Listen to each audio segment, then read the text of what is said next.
Hi, my name is Jerry Wise. I'm a relationship expert. I'm an adult children of alcoholic expert. I'm the director for the Center for Self-Differentiation at Family Tree Counseling Associates in Carmel, Indiana, on the north side of Indianapolis. And I offer office and inline services for individuals, marriages, and families. This video is entitled, Why My Relationships Don't Work, Adult Children of Alcoholics. This video is a video on the experience of ACA, and I do use ACOA and ACA interchangeably, adult children of alcoholics.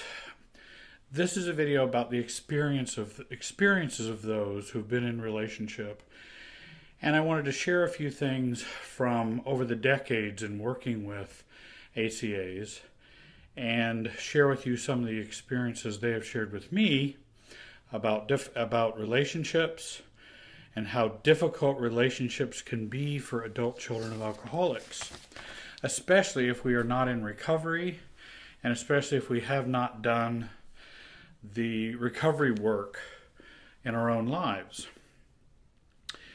They have even reported that they have been told, ACAs and ACOAs, that we are told there's something wrong with you.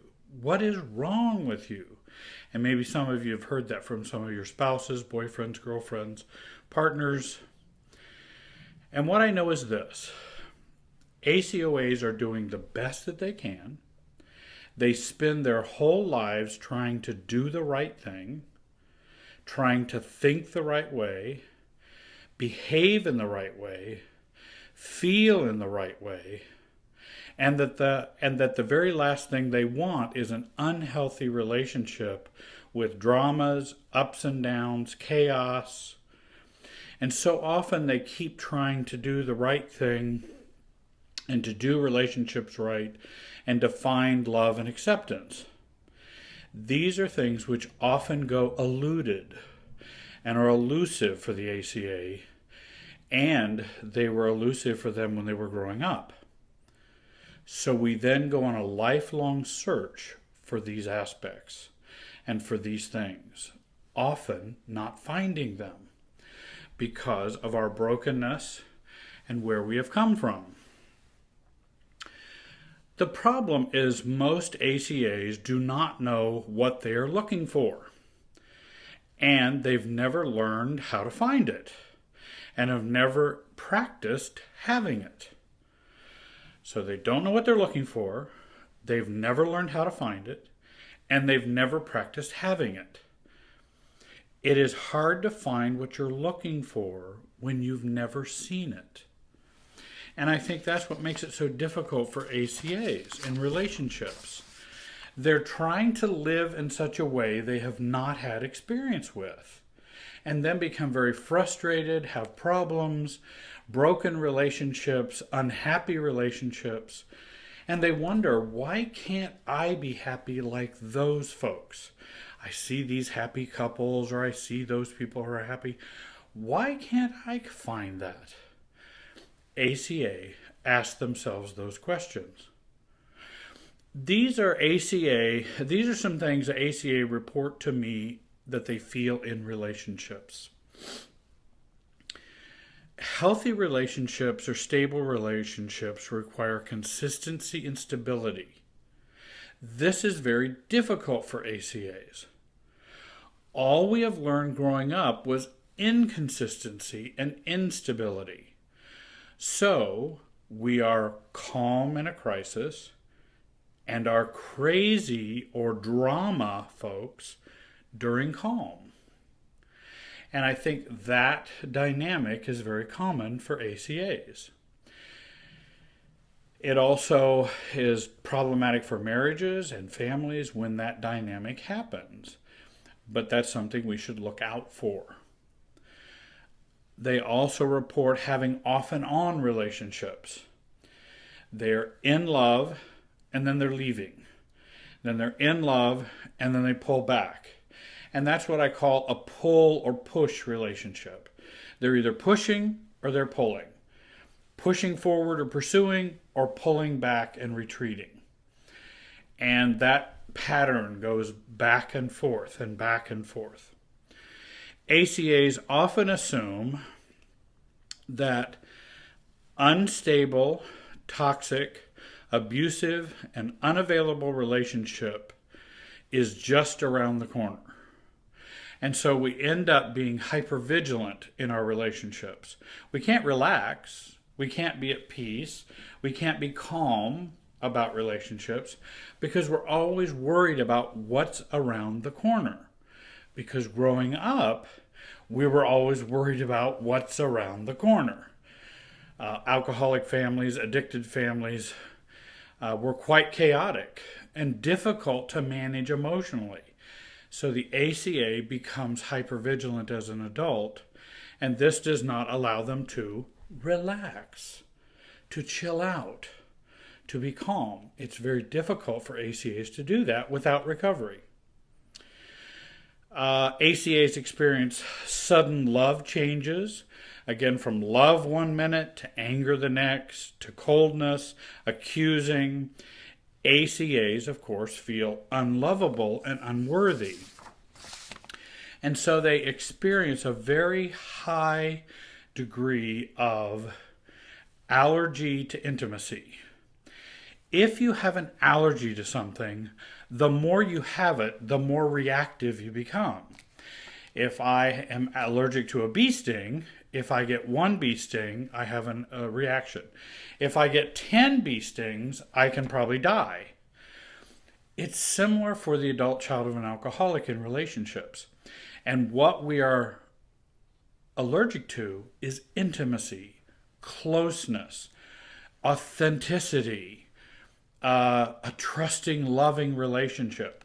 When those things start to happen, the ACA or adult child of an alcoholic starts to become very reactive in their lives.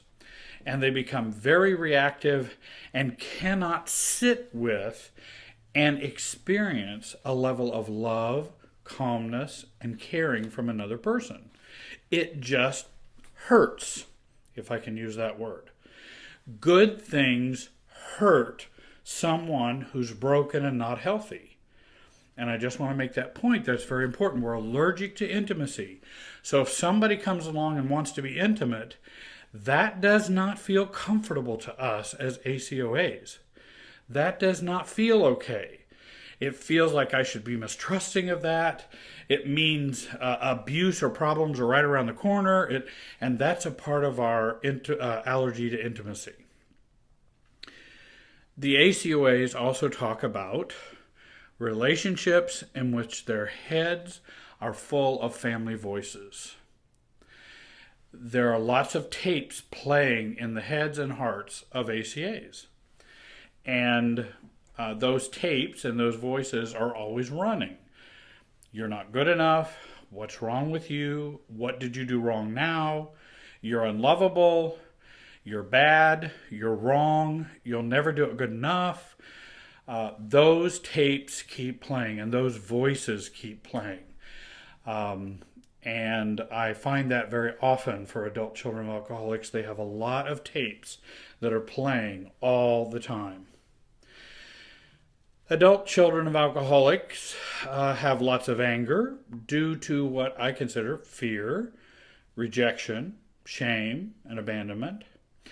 Because fear, rejection, shame, and abandonment are primary feelings. Anger is a secondary feeling, in my opinion. But what gets seen is the anger.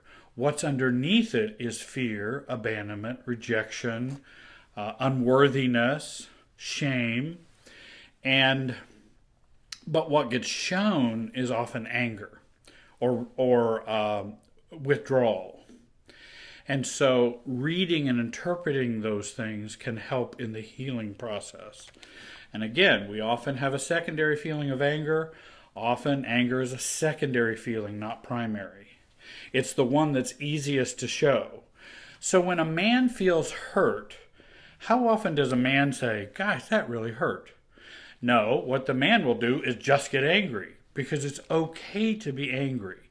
So there's the secondary feeling, but the primary feeling is, "I felt hurt." And I think particularly for men that's very common, but women it's also true as well. So ACOAs also have reactivity as the norm. So reactivity is often something that happens time and time again, many times a day, many times a week. The ACOA also does not trust the world. The world's not a place to be trusted. They learned that growing up. You don't want to trust the world. The world's not a trustable place. Even people are not trustable. My family's not trustable. And in fact, I'm not even sure I'm trustable. So there's really a deficit of trust for the ACOA. As we know, it's very common for ACOAs to get caught up in addictive behavior as well. Addiction, acting out in unhealthy ways, or hyper-responsibility are the norm. You can either act out in unhealthy ways or act out in over-healthy ways, meaning becoming over-responsible, overdoing, over-good, over-controlled, or the other side, over-irresponsible, over-acting out. And so we'll either flip between those two pendulum swings. Adult children of alcoholics, for them, intimacy is fueled by keeping your real thoughts and feelings to yourself. No one must know the real you because they would not like the real you. They would also not love the real you. So we do not live an authentic life with other people. We live a life that what we think other people would want us to behave, feel, think, and we're always scanning and making sure we're making everybody happy. As a result, roles are the norm and not self-differentiation for the ACA in relationships. So when we find a relationship, we end up acting out all these roles in the relationship. We aren't ourselves. And a relationship, a healthy relationship, requires a self, a true self, not just roles, because roles will end up causing problems. After decades of working with ACAs, these are the things I've found which have interfered with ACAs finding healthy relationships. I wanted to share some of my own experiences further. I find that ACAs have a wounded inner child. The inner child is wounded. It's never been healed. The inner Jerry, the inner me, is not feeling good, never has, and continues to cause me lots of problems. And for many that I've talked to, their inner child is not healed. The ACA have unrealistic, broken, and even toxic expectations about relationships. In other words, they don't know what's normal, so all they have is their toxic view of relationship as to what is normal. They experience low sense of self, little self-differentiation, so enmeshment is the norm. Having a self or a sense of self is not something we got growing up in our families. So we become what the family wants us to become, or we better act the way we're supposed to act. Well, the true self doesn't get developed, and so we don't have the self-differentiation, which counters enmeshment. So we have a lot of enmeshment in relationships, and enmeshment causes lots of problems. ACAs continue to fight battles from childhood and bring them into their adult relationships. So not only are there lots of voices going on in ACAs' heads, but they're fighting those battles internally and then bring them to their adult relationships. And then those battles get acted out in their marriages, in their relationships with others, and it just continues on. That inheritance we get from our family of origin is the gift that keeps on giving. And we continue to act that out until we do the healing work to have that stop. And for ACAs, it's always a joy to see when those things begin to stop. and when the voices begin to stop, and when the patterns begin to stop, and when the inner child begins to be taken care of, they find a sense of calm and peace that they've never known before, because they haven't known that peace.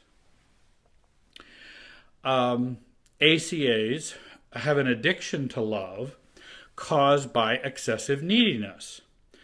Due to having few emotional needs met early in their life, and for many this neediness is unquenchable, so that no partner could ever do enough or meet needs enough for the ACA.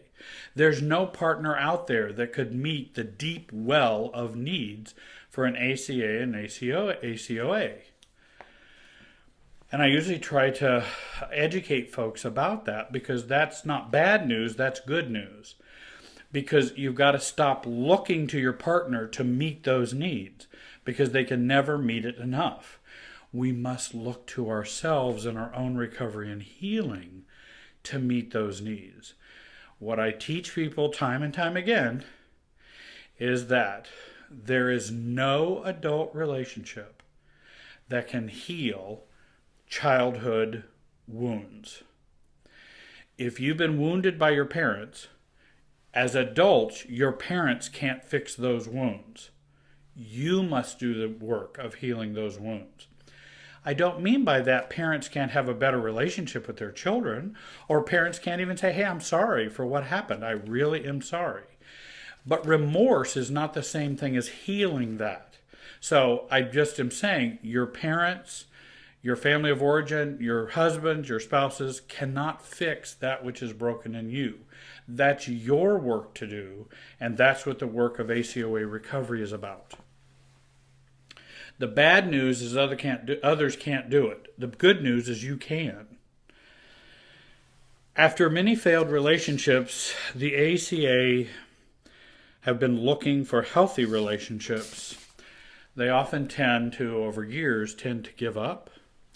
They settle for unhealthy relationships, or settle for no relationships at all, believing there's something wrong with their relationship partners or with them. They know there's something wrong because over years you kind of look at that and go, there's something not working. So I will just settle into living the fortress life, like a fortress or a castle. No one gets in, and I will just live that way. And many times, sadly, ACOAs or ACAs settle for the life in a fortress emotionally, because they can't figure it out. They can't find what they're looking for, so I'll just stay behind the walls. ACAs continue to wonder why relationships are so difficult, and wonder how can other people seem so happy.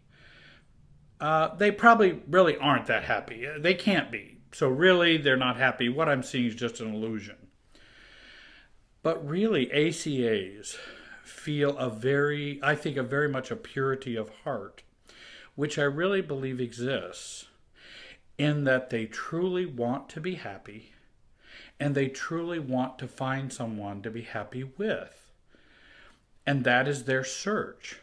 They just don't have the map, the road, the means, the recovery yet to do that. But it's not as though they don't have a sincere desire for it to happen. What I want to share with you here at the end of the video is that I would encourage you to get the big red book for ACAs, or Adult Children of Alcoholics. I'll try to put on the screen the website where you can purchase that book. There's also a great 12-step workbook for ACAs. I would strongly recommend that as well. And if you'd like to email me, I have contact information on the screen for you. I'll send you a complete listing of all my free videos on YouTube, explain the online process of working with me, explain fees, answer any of your questions you might have. And there's no pressure. I'm very easy to work with. Check out Angela's list for lots of recommendations. And I hope you will join our YouTube channel, Family Tree Counseling channel on YouTube, to get all of our latest videos. And I particularly would like you to share this video with your social media. If you would, I would be very grateful.